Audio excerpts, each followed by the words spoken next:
Hello everyone, welcome back to my channel. So today we will start with unit number 2 of your general elective Environment and Society. So हमने already unit number 1 को अच्छे से detail में cover कर लिया है. अगर आपने वो वाला वीडियो नहीं देखा है तो पहले जाके वो वाला वीडियो देखो and then come back to this. Okay, so have a look at the syllabus displayed on the screen. As you can see, unit number 2 is Issues in Environmentalist. सो ये वाले यूनिट हम इस पर्टिकुलर वीडियो में cover करेंगे अच्छे से detail में. Before starting kindly subscribe to my channel. I humbly request you all कि आप लोग मेरे चैनल को सब्सक्राइब करें क्योंकि गाइज बहुत ज़्यादा एफर्ट और मेहनत लगती है. एक सिंगल वीडियो क्रिएट करने में 3-4 घंटे लग जाते हैं क्योंकि प्रेजेंटेशंस वगैरह बनाना एंड एवरीथिंग जो भी स्टफ है करने के लिए काफ़ी टाइम लगता है. सो आई नो कि आप लोग सब्सक्राइब ज़रूर करेंगे. So let's start. सबसे पहले समझते हैं एनवायरमेंटलिज्म का मतलब. एनवायरमेंटलिज्म का मतलब है एनवायरनमेंट को प्रोटेक्ट और कंजर्व करने की मूवमेंट. ये सिर्फ नेचर को सेव करने का आइडिया नहीं बल्कि हमारे सर्वाइवल और सोसाइटी के फ्यूचर को सिक्योर करना भी है. So now let's see what is acid rain. Acid rain normal rain की तरह नहीं होती. ये हार्मफुल केमिकल्स के मिक्स होने की वजह से एसिडिक बन जाती है. स्पेसिफिकली सल्फर डाइऑक्साइड और नाइट्रोजन ऑक्साइड एटमॉस्फेयर में जाके वाटर वेपर के साथ रिएक्ट करते हैं और सल्फ्रिक एसिड और नाइट्रिक एसिड बनाते हैं. जब ये एसिड्स रेन के साथ गिरते हैं तो एसिडिक रेनफॉल होती है. फॉर एग्जाम्पल इमेजिन करो कि आपके घर के ऊपर एक बारिश हो जो पेंट को खराब कर दे और प्लांट्स को जिंदा रहने के लायक ना छोड़े.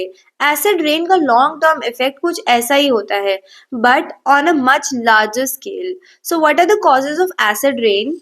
First, industrial emissions. फैक्ट्रीज और पावर प्लांट्स सल्फर डाइऑक्साइड और नाइट्रोजन ऑक्साइड्स एमिट करते हैं जो इवेंचुअली जाके एटमॉस्फेयर में मिक्स हो जाता है, राइट? और उसके बाद एसिड रेन को कॉज करता है.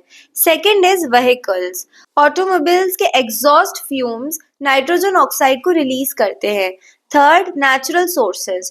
वोल्केनिक इरप्शंस और लाइटनिंग भी एसिडिक गैसेस रिलीज करती हैं लेकिन इनका इम्पैक्ट इंडस्ट्रियल सोर्सेज के कंपैरिजन में कम होता है. So now let's see effects of acid rain. Acid rain का इम्पैक्ट काफी वाइड और सीवियर होता है. ये एनवायरनमेंट के डिफरेंट एस्पेक्ट्स को इम्पैक्ट करती है. First, on soil and plants. Acid rain soil का पीएच लेवल रिड्यूस कर देती है जिससे न्यूट्रिएंट्स का बैलेंस बिगड़ जाता है. प्लांट्स की ग्रोथ स्लो हो जाती है और सेंसिटिव क्रॉप्स डैमेज हो जाते हैं. फॉर एग्जाम्पल आपके गार्डन के प्लांट्स को सोचो, अगर सॉइल एसिडिक हो जाए तो प्लांट्स येलो और वीक दिखने लगेंगे. Second, on aquatic ecosystem. Reverse और लेक्स का वाटर एसिडिक हो जाता है जो एक्वेटिक एनिमल्स के लिए हार्मफुल है. फिशेस और एम्फीबियंस जैसे स्पीशीज के सर्वाइवल रेट ड्रास्टिकली रिड्यूस हो जाते हैं.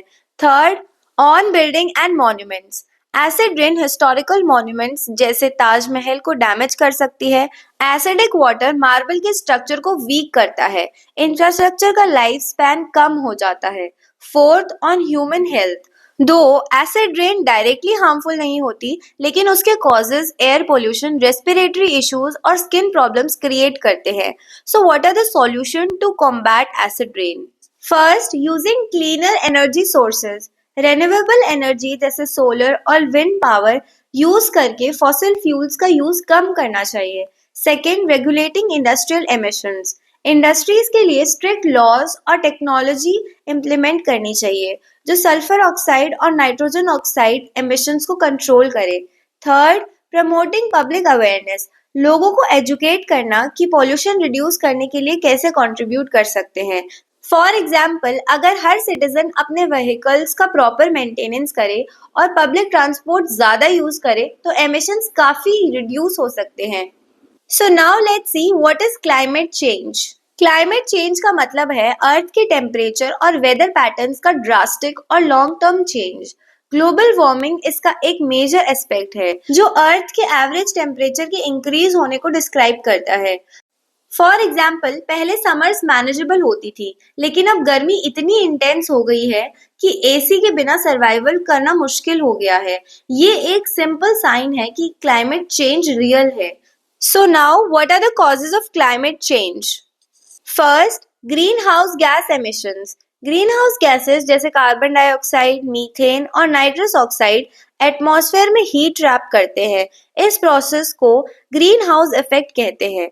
फॉसिल फ्यूल्स का एक्सेसिव यूज, एग्रीकल्चर और डिफॉरेस्टेशन इस प्रॉब्लम को और बढ़ाता है। Second, deforestation.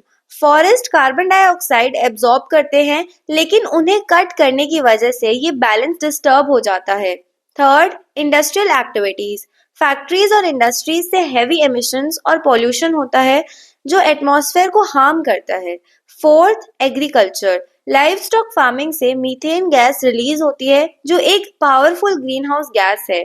So what are the effects of climate change? Climate change का इम्पैक्ट सिर्फ नेचर तक लिमिटेड नहीं है, बल्कि इकोनॉमी, हेल्थ और सोशल सिस्टम तक स्प्रेड होता है। First, melting glaciers and rising sea levels. Glaciers के मेल्ट होने की वजह से सी लेवल्स राइज करते हैं, जो कोस्टल सिटीज के लिए डेंजरस है। मालदीव्स और बांग्लादेश जैसे लो लाइंग कंट्रीज का फ्यूचर अनसर्टेन हो गया है। Second, extreme weather events. Heat waves, floods और हरिकेन्स ज्यादा फ्रीक्वेंट और सीवियर हो रहे हैं। एग्रीकल्चर और फूड प्रोडक्शन डायरेक्टली इम्पैक्ट हो रहा है। जैसे हम देख सकते हैं कि इंडिया के कुछ रीजन्स में हर साल अनएक्सपेक्टेड फ्लड्स और ड्रॉट्स काफी कॉमन हो गए हैं। ये क्लाइमेट चेंज का एक क्लियर प्रूफ है। Third, impact on biodiversity. Species का एक्सटिंक्ट रेट इंक्रीज हो गया है क्योंकि एनिमल्स और प्लांट्स को क्विकली अडेप्ट करना मुश्किल हो रहा है। Fourth, human health. Rising temperatures की वजह से डिजीजेस जैसे मलेरिया और डेंगू स्प्रेड हो रहे हैं। हीट वेव से डेथ का नंबर बढ़ रहा है। Now what are the solutions to address climate change? First, switch to renewable energy. Solar, wind और हाइड्रो एनर्जी का यूज करना चाहिए to reduce dependency on fossil fuels. Second, afforestation and reforestation. ज्यादा से ज्यादा ट्रीज प्लांट करना और existing forest को कंजर्व करना जरूरी है। Third, adopt sustainable practices. Public transport use करना, एनर्जी एफिशिएंट एप्लीकेंट्स बाय करना और वेस्ट को रिसाइकल करना स्मॉल बट इफेक्टिव सॉल्यूशंस है। Fourth, global corporation. कंट्रीज के बीच एग्रीमेंट्स जैसे पेरिस एग्रीमेंट इम्प्लीमेंट करना होगा to collectively reduce emissions. For example, Norway जैसे कंट्रीज रिन्यूएबल एनर्जी में इन्वेस्ट करके ग्लोबल लीडर्स बन चुके हैं। इंडिया भी रिन्यूएबल एनर्जी सेक्टर्स में ग्रो कर रहा है, पर और ज्यादा स्टेप्स लेना अभी बाकी है। Now what is resource depletion? Resource depletion तब होता है जब हम नेचुरल रिसोर्सेज को उनकी कैपेसिटी से ज्यादा कंज्यूम कर लेते हैं। ये रिसोर्सेज रिन्यूएबल भी हो सकते हैं जैसे वाटर और टिम्बर, और नॉन रिन्यूएबल भी हो सकते हैं जैसे कोल और ऑयल। जब हम इन रिसोर्सेज को यूज करते हैं बिना उनके रीजनरेशन के, तो डिप्लेशन होता है। फॉर एग्जाम्पल, इमेजिन करो एक फील्ड है जहाँ पे आप हर दिन क्रॉप्स उगाते हो बिना सॉइल को रीजनरेट किए। कुछ दिन तक तो सब ठीक रहेगा, लेकिन कुछ टाइम बाद सॉइल फर्टिलिटी खत्म हो जाएगी। सेम लॉजिक रिसोर्सेज पर भी अप्लाई होती है। So what are the causes of resource depletion? First, overpopulation. जैसे जैसे दुनिया की पॉपुलेशन बढ़ रही है, रिसोर्सेज का डिमांड भी बढ़ता जा रहा है।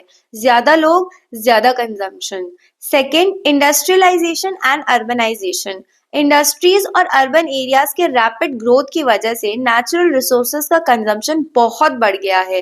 पावर जनरेशन, मैन्युफैक्चरिंग और कंस्ट्रक्शन सेक्टर्स स्पेशली रिसोर्सेज को एक्सप्लॉइट कर रहे हैं।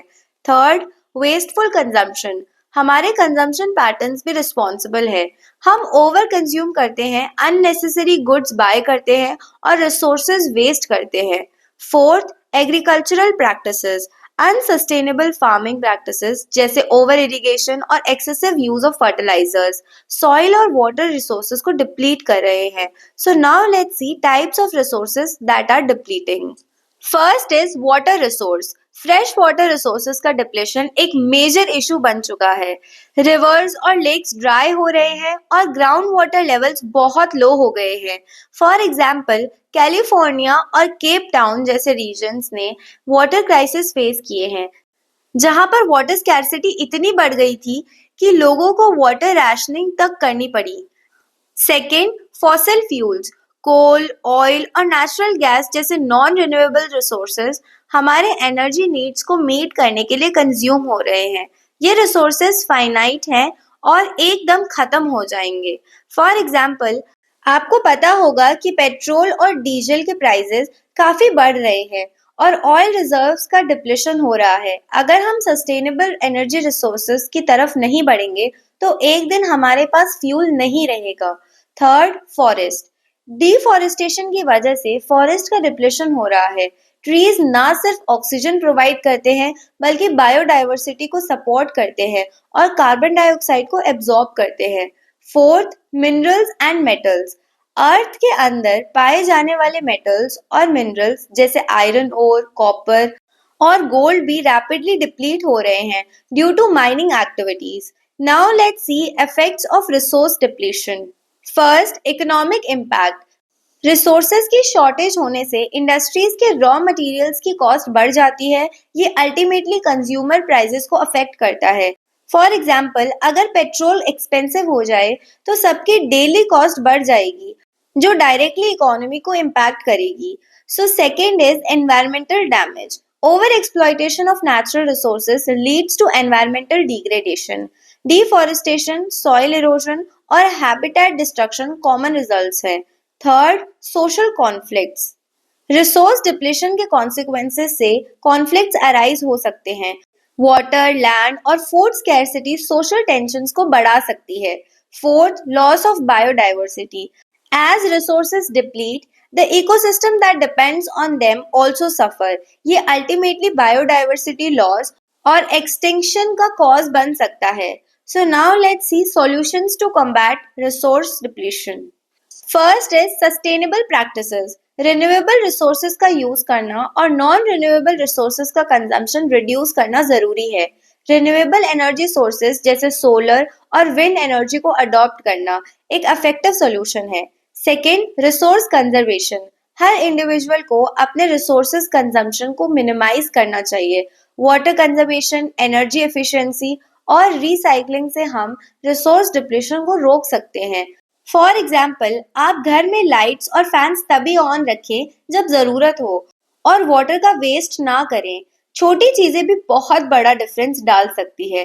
Third, circular economy. Circular economy का कॉन्सेप्ट ये है कि हम जो चीजें यूज करते हैं उन्हें रिसाइकल करें और दोबारा यूज करें।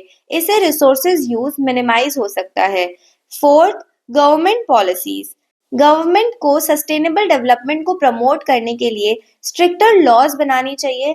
रिन्यूएबल एनर्जी इनिशिएटिव्स और रिसोर्स कंजर्वेशन लॉज इस डायरेक्शन में इम्पोर्टेंट स्टेप्स हैं। So now let's C historical context of land management. Land management का कॉन्सेप्ट पुरानी सिविलाइजेशन से शुरू होता है। जब ह्यूमन सोसाइटीज एग्रीकल्चर एक्टिविटीज शुरू कर रही थी तो लैंड को यूज करने और उसके सस्टेनेबल मैनेजमेंट पर फोकस किया गया। एंशियंट सिविलाइजेशंस में भी लैंड का प्रॉपर मैनेजमेंट एक इम्पॉर्टेंट एस्पेक्ट था। First, agricultural revolution. जब सोसाइटीज ने एग्रीकल्चर का यूज शुरू किया तो लैंड को इफेक्टिवली मैनेज करना जरूरी हो गया। इनिशियली लोग कम्युनल लैंड यूज करते थे, लेकिन जैसे जैसे सिविलाइजेशंस इवॉल्व हुई प्राइवेट लैंड ओनरशिप का कॉन्सेप्ट डेवलप हुआ। Second, colonialism and land exploitation.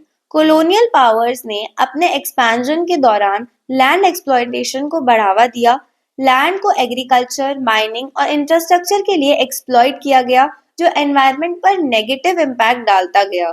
For example, India में ब्रिटिश कॉलोनियल रूल के दौरान लैंड का मिसयूज किया गया, फॉरेस्ट को क्लियर किया गया और एग्रीकल्चर प्रैक्टिसेस को एक्सप्लॉइट किया गया, जो आज भी रूरल एरियाज में लैंड डिग्रेडेशन का मेजर रीजन है। So now let's C historical development of forest management. Forest को हिस्टोरिकली एक वैल्यूएबल रिसोर्स माना गया, लेकिन उनका सस्टेनेबल मैनेजमेंट काफी टाइम तक ओवरलुक होता गया।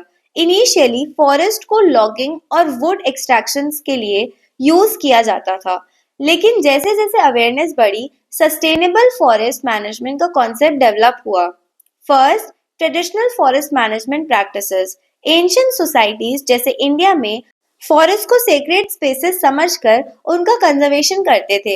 लोकल ट्राइब्स और कम्युनिटीज अपने ट्रेडिशनल नॉलेज के थ्रू फॉरेस्ट मैनेजमेंट करते थे, जैसे शिफ्टिंग कल्टीवेशन और controlled burning. Second, colonial impact on forest. Colonial powers ने फॉरेस्ट को एक्सप्लॉइट करने के लिए उन्हें कमर्शियलाइज कर दिया। ब्रिटिश एरा में इंडिया में फॉरेस्ट पॉलिसीज डेवलप हुई जिसमें फॉरेस्ट को स्टेट कंट्रोल में लिया गया और कमर्शियल यूज के लिए एक्सप्लॉइट किया गया। इससे फॉरेस्ट डिग्रेडेशन बढ़ गया। फॉर एग्जाम्पल, ब्रिटिशर्स ने इंडिया के फॉरेस्ट को अपने कमर्शियल यूज के लिए एक्सप्लॉइट किया, जिसमें वैल्यूएबल ट्रीज को कट किया गया, जो आज भी डिफॉरेस्टेशन का मेन कॉज है। Now let's C water management historical development. Water management का कॉन्सेप्ट भी पुरानी सिविलाइजेशन से जुड़ा हुआ है। एंशियंट सोसाइटीज ने रिवर सिस्टम्स, लेक्स और रिजर्वॉयर्स को मैनेज करने के इनोवेटिव वेज डेवलप किए थे। वाटर मैनेजमेंट काफी टाइम तक एक कम्युनिटी बेस्ड एक्टिविटी थी, लेकिन मॉडर्न टाइम्स में इंडस्ट्रियलाइजेशन और अर्बनाइजेशन ने इस कॉन्सेप्ट को इवॉल्व किया। First, ancient water management system. Ancient civilisation जैसे मेसोपोटामिया, इजिप्ट और इंडस वैली ने वाटर मैनेजमेंट के लिए कैनाल्स, वेल्स और इरिगेशन सिस्टम्स को डेवलप किया था। ये सिस्टम्स वाटर के एफिशिएंट यूज और एग्रीकल्चर के लिए एसेंशियल थे। Second, industrialisation and water exploitation. Industrialisation के साथ वाटर का कंजम्पशन और पॉल्यूशन बढ़ गया। फैक्ट्रीज, माइनिंग और एग्रीकल्चर प्रैक्टिसेस ने वाटर बॉडीज को एक्सप्लॉइट किया और पॉल्यूशन बढ़ गया। फॉर एग्जाम्पल, इंडिया में राजस्थान के ट्रेडिशनल स्टेप वेल्स और टैंक्स को वाटर स्टोरेज के लिए यूज किया जाता था, लेकिन इंडस्ट्रियल ग्रोथ के साथ वाटर बॉडीज को ओवर एक्सप्लॉइट किया गया, जो आज के वाटर स्कैरसिटी प्रॉब्लम का रीजन है। Now social and cultural issues related to land, forest and water. Land, forest और वाटर का मैनेजमेंट सिर्फ एनवायरमेंटल इश्यूज नहीं, बल्कि सोशल और कल्चरल इश्यूज भी है। इन रिसोर्सेज का अनइक्वल डिस्ट्रीब्यूशन और एक्सेस सोसाइटीज में इनइक्वालिटीज क्रिएट करते हैं। First, land ownership and social inequality. Land ownership का कॉन्सेप्ट हिस्टोरिकली एक मेजर सोर्स ऑफ पावर और सोशल स्टेटस था। इंडस्ट्रियलाइजेशन और अर्बनाइजेशन के साथ लैंड का कंट्रोल काफी कॉन्सेंट्रेटेड हो गया, जिससे पुअर और मार्जिनलाइज्ड कम्युनिटीज के लिए एक्सेस लिमिटेड हो गया। Second, forest and indigenous communities. Forest traditionally indigenous communities के लिए कल्चरल और इकोनॉमिक सिग्निफिकेंस रखते थे। कॉलोनियल और पोस्ट कॉलोनियल टाइम्स में फॉरेस्ट का प्राइवेटाइजेशन और एक्सप्लॉयटेशन ने कम्युनिटीज को अपने लैंड और रिसोर्सेज से वंचित किया। Third, water access and inequality. Water resources की अनइक्वल डिस्ट्रीब्यूशन भी सोशल इनइक्वालिटी का मेजर रीजन है। रिच अर्बन एरियाज में वाटर इजीली अवेलेबल होता है, लेकिन रूरल पॉवर्टी स्टिकन एरियाज में वाटर स्कैरसिटी होती है। फॉर एग्जाम्पल, इंडिया में रूरल एरियाज के लोगों को ड्रिंकिंग वाटर के लिए काफी स्ट्रगल फेस करना पड़ता है, जबकि सिटीज में वाटर सप्लाई इजीली अवेलेबल है। ये वाटर इनइक्वालिटी का क्लियर एग्जाम्पल है। So now let's C economic impact of resource management. Economic development और एनवायरमेंटल मैनेजमेंट का डायरेक्ट कनेक्शन है। अगर लैंड, फॉरेस्ट और वाटर रिसोर्सेज का सस्टेनेबल मैनेजमेंट किया जाए तो इकोनॉमिक बेनिफिट्स हो सकते हैं। First, agricultural economy. एग्रीकल्चर और लैंड मैनेजमेंट का इकोनॉमिक इम्पैक्ट बहुत सिग्निफिकेंट है। सस्टेनेबल लैंड प्रैक्टिसेस और वाटर मैनेजमेंट से एग्रीकल्चरल प्रोडक्टिविटी को बूस्ट किया जा सकता है, जो इकोनॉमिक ग्रोथ में कंट्रीब्यूट करता है। Second, tourism and forest resources. Forest और नेचुरल लैंडस्केप्स का सस्टेनेबल यूज टूरिज्म इंडस्ट्रीज के लिए काफी बेनिफिशियल हो सकता है। वाइल्ड लाइफ सैंक्चुरीज और नेशनल पार्क्स को प्रॉपरली मैनेज करके लोकल इकोनॉमी को बूस्ट किया जा सकता है। Third, water resources and economic development. Water resources का एफिशिएंट मैनेजमेंट इंडस्ट्रीज, एग्रीकल्चर और अर्बन एरियाज के लिए जरूरी है। वाटर स्केर्सिटी से इंडस्ट्रीज और इकोनॉमी को डायरेक्ट लॉस होता है। So now let's see how environmental changes affect society. Environmental changes society को directly और indirectly affect करते हैं। अगर environment में कोई significant change होता है, जैसे climate change या pollution, तो इसके effects human health, economy और social system पे पड़ते हैं। First is health impacts. Environmental degradation जैसे pollution और climate change health problems को increase करते हैं। एयर पोल्यूशन से रेस्पिरेटरी डिजीजेस जैसे अस्थमा कॉमन हो जाती है। वाटर कंटामिनेशन से वाटर बॉर्न डिजीजेस भी स्प्रेड हो सकती है। क्लाइमेट चेंज की वजह से हीट वेव्स और न्यू डिजीजेस इमर्ज हो रही है। फॉर एग्जाम्पल, आजकल मेजर सिटीज में एयर पोल्यूशन की वजह से लोगों को ब्रीदिंग इश्यूज, एलर्जीज और हार्ट डिजीजेस हो रहे हैं। ये environmental change direct health issue बन गया है। Now second is migration and displacement. Climate change और नेचुरल डिजास्टर्स जैसे फ्लड्स और ड्रॉट्स लोगों को उनके नेटिव एरियाज से माइग्रेट करने पे मजबूर करते हैं। ये माइग्रेशन सिर्फ एक एनवायरमेंटल इशू नहीं बल्कि सोशल और पॉलिटिकल इश्यूज भी क्रिएट कर सकती है। फॉर एग्जाम्पल, क्लाइमेट चेंज से बांग्लादेश जैसे लो लाइंग कंट्रीज में फ्लड और साइक्लोन फ्रीक्वेंटली बढ़ गई हैं। इसकी वजह से लोग अपने घर छोड़कर और जगह रीलोकेट कर रहे हैं, जो एक मेजर डिस्प्लेसमेंट इशू है। Third, economic losses. Environmental issues का इकोनॉमिक इम्पैक्ट भी होता है। अगर नेचुरल रिसोर्सेज जैसे फॉरेस्ट, वाटर और फर्टाइल लैंड को एक्सप्लॉइट किया जाता है तो इससे एग्रीकल्चर, फिशरीज और टूरिज्म इंडस्ट्रीज को नुकसान होता है। फॉर एग्जाम्पल, एग्रीकल्चर की प्रोडक्टिविटी क्लाइमेट चेंज की वजह से गिर रही है। राजस्थान में ड्रॉट्स और वाटर स्केर्सिटी की वजह से एग्रीकल्चर प्रोडक्शन कम हो गया है, जो लोकल इकोनॉमी को डायरेक्टली अफेक्ट कर रहा है। Now fourth is social inequality. Environmental degradation का सबसे ज्यादा असर जो पॉवर्टी में रहते हैं। पुअर कम्युनिटीज को क्लीन वाटर, हेल्थ केयर और सैनिटेशन सर्विसेज का एक्सेस लिमिटेड होता है और उन्हें एनवायरमेंटल चैलेंजेस का सबसे ज्यादा नुकसान होता है। फॉर एग्जाम्पल, डेवलपिंग कंट्रीज में रूरल और पुअर एरियाज के लोगों को एनवायरमेंटल चेंजेस का ज्यादा इम्पैक्ट होता है क्योंकि उनके पास इंफ्रास्ट्रक्चर और रिसोर्सेज काफी लिमिटेड होते हैं। So now, how society affect the environment. Society भी अपने एक्शन से एनवायरनमेंट को अफेक्ट करती है। ह्यूमन एक्टिविटीज जैसे अर्बनाइजेशन, इंडस्ट्रियलाइजेशन और रिसोर्स एक्सप्लॉयटेशन डायरेक्टली एनवायरनमेंट को इम्पैक्ट करते हैं। First, urbanisation and industrialisation. जैसे जैसे सिटीज ग्रो करते हैं, अर्बन एरियाज में नेचुरल रिसोर्सेज का कंजम्पशन और पोल्यूशन बढ़ जाता है। फैक्ट्रीज, ट्रांसपोर्टेशन और कंस्ट्रक्शन एक्टिविटीज से एमिशंस और वेस्ट जनरेशन बहुत ज्यादा होता है। फॉर एग्जाम्पल, दिल्ली, मुंबई और कोलकाता जैसी सिटीज में रैपिड अर्बनाइजेशन की वजह से एयर पोल्यूशन काफी बढ़ गया है, जिसका डायरेक्ट इम्पैक्ट लोकल पॉपुलेशन की हेल्थ पे पड़ रहा है। Second, over exploitation of resources. हमारे कंज्यूमर ड्रिवन लाइफस्टाइल्स और इकोनॉमिक ग्रोथ की वजह से नेचुरल रिसोर्सेज को ओवर एक्सप्लॉइट किया जा रहा है। फॉरेस्ट को कट करना, वाटर बॉडीज को पॉल्यूट करना और लैंड को डिग्रेड करना, ये सब एनवायरनमेंट को डैमेज कर रहे हैं। फॉर एग्जाम्पल, अमेजोन फॉरेस्ट की डिफॉरेस्टेशन और इंडस्ट्रियल लॉगिंग की वजह से बायोडाइवर्सिटी लॉस हो रहा है। ये एनवायरनमेंट और सोसाइटी दोनों को अफेक्ट कर रहा है।